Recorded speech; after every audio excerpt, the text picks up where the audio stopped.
He is running in the Republican primary for senator against such luminaries as Gary Black and Herschel Walker. His name is Latham Saddler. And I have to kind of pause there for a minute because I think you're the only non-politician we have in the crowd. Get right up on that. Hold on. That's right. Let me move that up for you. Hold on a second. There you go. Just kind of there. Talk right into it. There you go. And here he is. Boom.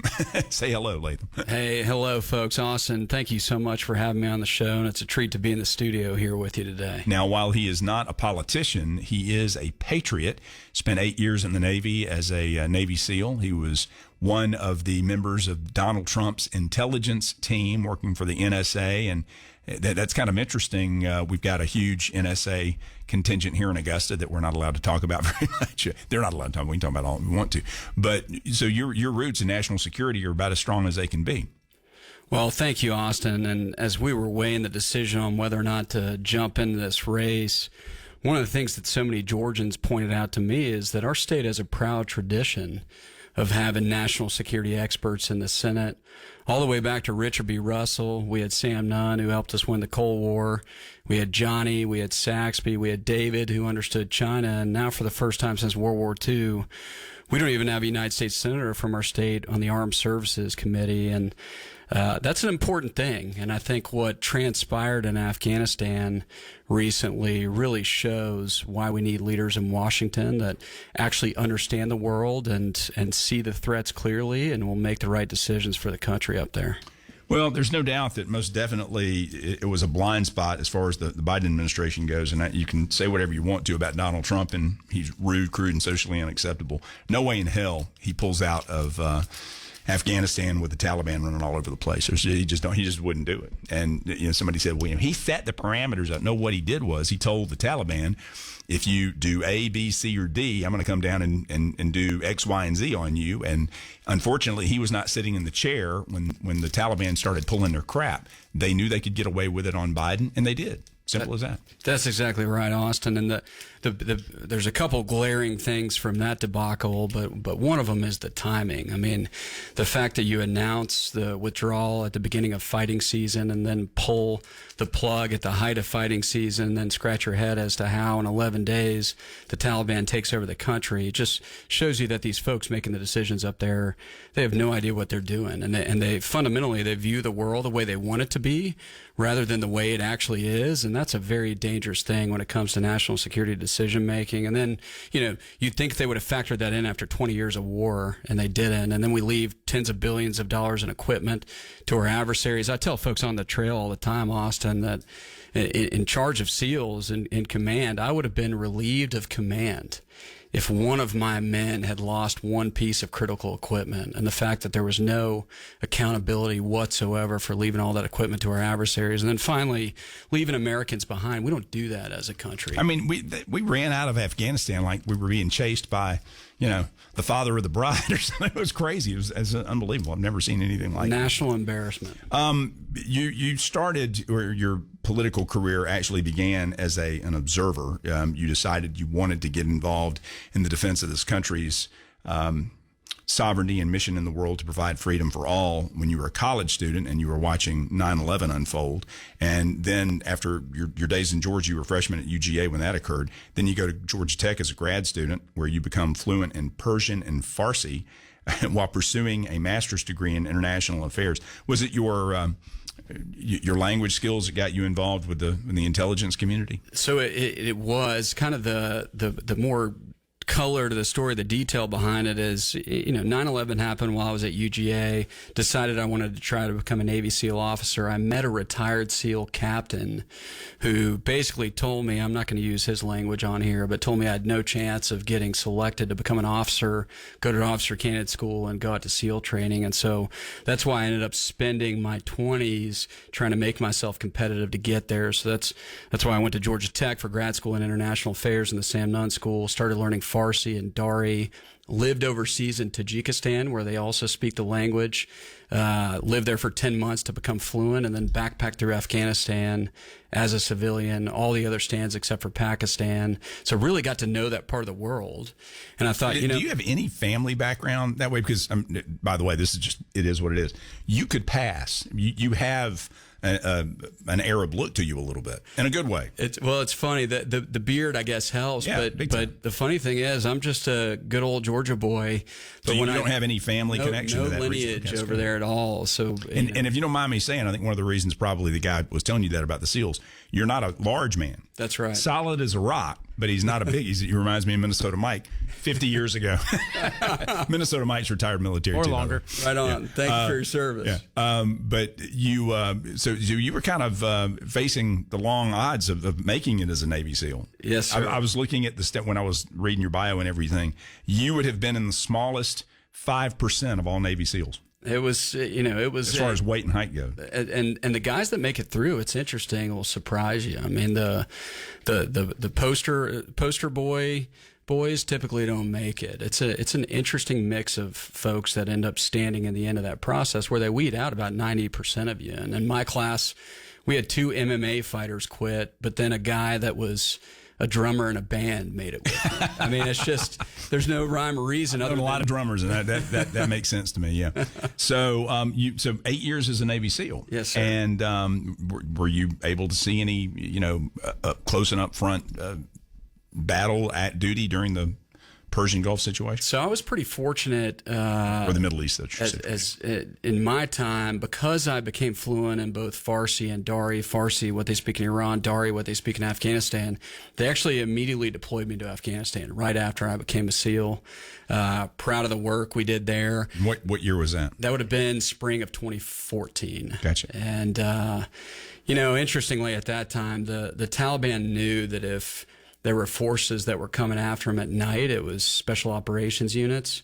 And candidly, most of the time they were too cowardly to fight.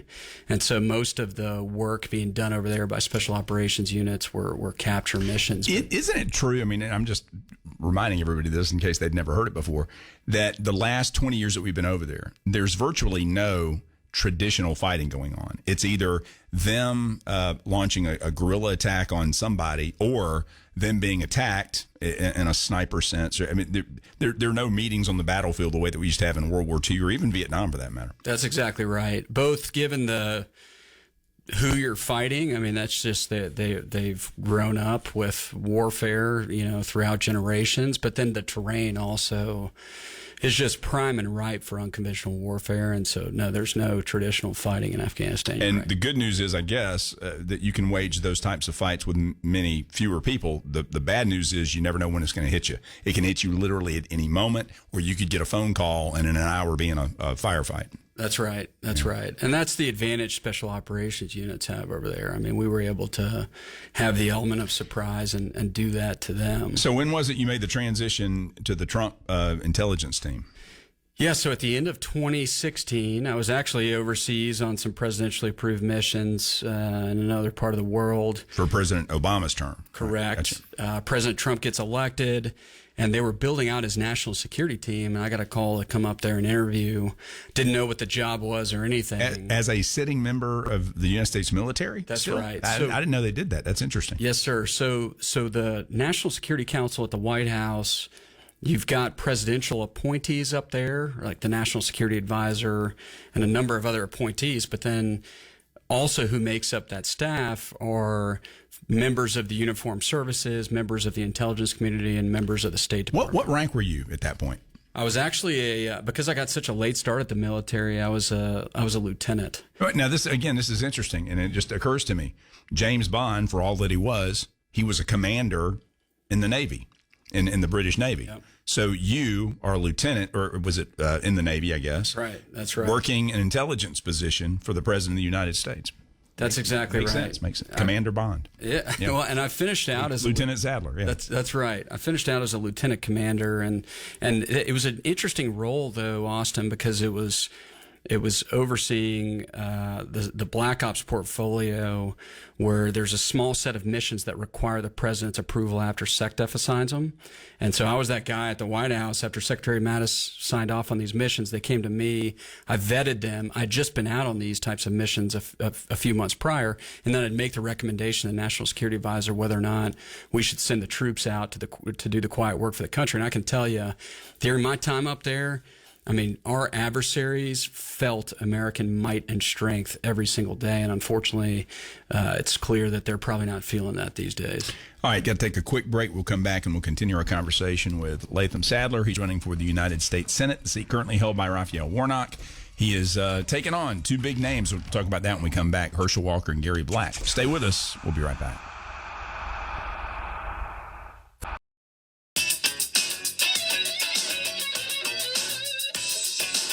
All right, we are back. Latham Saddler is an American veteran. He is seeking the seat that is currently held by Raphael Warnock, and go to his website, lathamsaddler.com. You'll see his entire background, some pictures from his military service. He was working in the Trump White House, as you heard, in the intelligence wing for a period. Were you there the entire presidency, or as soon as they called you up, I guess? Were you there until he was done? I was there the first 2.5 years. Two and a half years of his administration. So I have to ask you, because this is the elephant in the room for anybody involved in this race. You are literally taking on the most popular man in the history of the state of Georgia.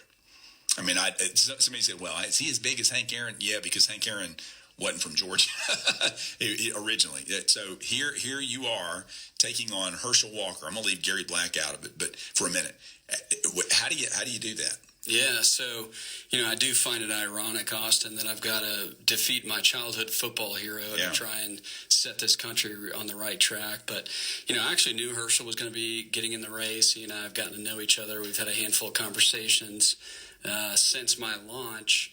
And, look, the way I view it is, he can run the hell out of a football. He's got all the yardage, but I'm the man with the mileage in this race when it comes to actual experience to serve effectively as a United States Senator.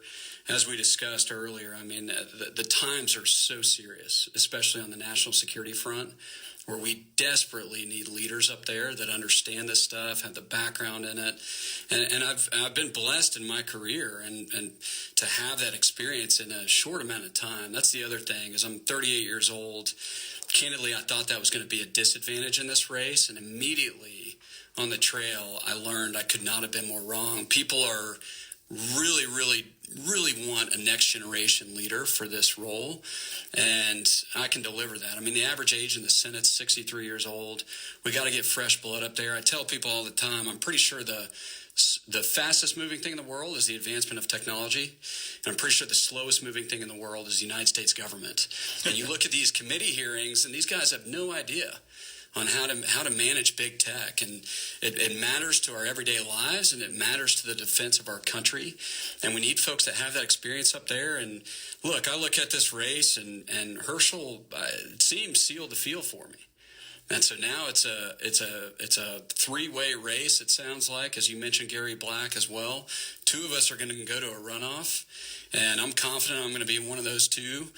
And obviously I'm biased, but in a head-to-head scenario with either one of those guys, I'm betting on me, and I really do look forward to that. All right. Well, he is running for Senate. You can check out his personal background at lathamsaddler.com, and he will be addressing the Republican women tomorrow, you said? That's right. Richmond County Republican women. So I know a lot of folks over that direction will enjoy that appearance very much. I want you to make sure to come back anytime when you're in town. Let us know, and I'd love to sit down and talk to you a little bit more in detail about your experience in Afghanistan. And it's fascinating to me what the entire intelligence community is doing these days versus what they used to do back in the old days. Technology has taken that entire line of work to the next stratosphere in ways that would freak some people out.